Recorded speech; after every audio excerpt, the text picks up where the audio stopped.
यहाँ पर हम मॉड्यूल नंबर 1 के सवालात के जवाबात देखने जा रहे हैं।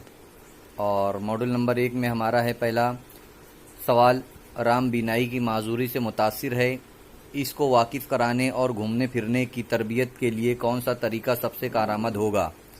तो उसका जवाब रहेगा हमारा स्कूली इमारत के लिमसी नक्शे, है ना। ये आपका जवाब रहेगा पहले सवाल का। दूसरा सवाल है हमारा, दो बच्चे जो एक ही तरह की माजूरी से मुतासिर हैं, इन्हें क्लासरूम में उस्ताद के ज़रिए अलग अलग तरह के तौर तरीके की ज़रूरत होगी। तीसरा है, ये तमाम UDL के उसूल हैं, तर्ज़ अमल की बंदोबस्त के कसीर वसाइल, ये जवाब है। उसके बाद, शमूलियाती तालीम को फ़रोग़ देने के लिए दर्ज झैल में से क्या अहम नहीं है, उस्ताद की समाजी इक़्तिसादी हैसियत। उसके बाद, माजूरी से मुतासिर अफराद का कानून 2016 RPWD एक्ट 2016 में तालीम की शमूलियाती निज़ाम की तारीफ़ ऐसे निज़ाम के तौर पर की गई जिसमें माजूरी से मुतासिरा और गैर मुतासिरा बच्चे, तो इसका जवाब है, एक साथ आमोजिश करते हैं और तदरीस और आमोजिश का मुनासिब तरीका इख्तियार किया जाता है। मुफ्त और लाजमी तालीम के लिए बच्चों के हक़ RTE का कानून कौन से साल में नाफिज किया गया। तो साल 2009 में तैयार किया गया और अप्रैल 2010 में नाफिज किया गया, यह आपको याद रखना है।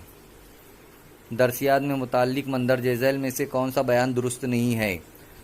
पहला वाला जवाब रहेगा इसका, ये भारत में मुख्तलिफ सतहों पर तालीम के लिए विज़न फराहम करता है। कौमी दरसियात का खाका के लिए मंदरज झैल में से कौन सा बयान दुरुस्त है। उसका जवाब है मज़कूरा बाला सभी, ये इसका जवाब रहेगा। उसके बाद, NEP 2020 में स्कूली तालीम के मौजूदा 10+2 का तरीक़ाकार को बदल कर क्या करने की तजवीज़ है। तो उसकी तजवीज़ है 4+3+3+5, यानी पहले 4 साल, फिर 3 साल, फिर 3 साल, फिर 5 साल, इस तरीके से जो है तो नई तालीमी पॉलिसी में जो है तो किया गया है। उसके बाद, भारत में पहली और दूसरी कौमी तालीमी पॉलिसी कब तैयार की गई थी। तो वो था पहली पॉलिसी 1968 में और दूसरी पॉलिसी 1986 में।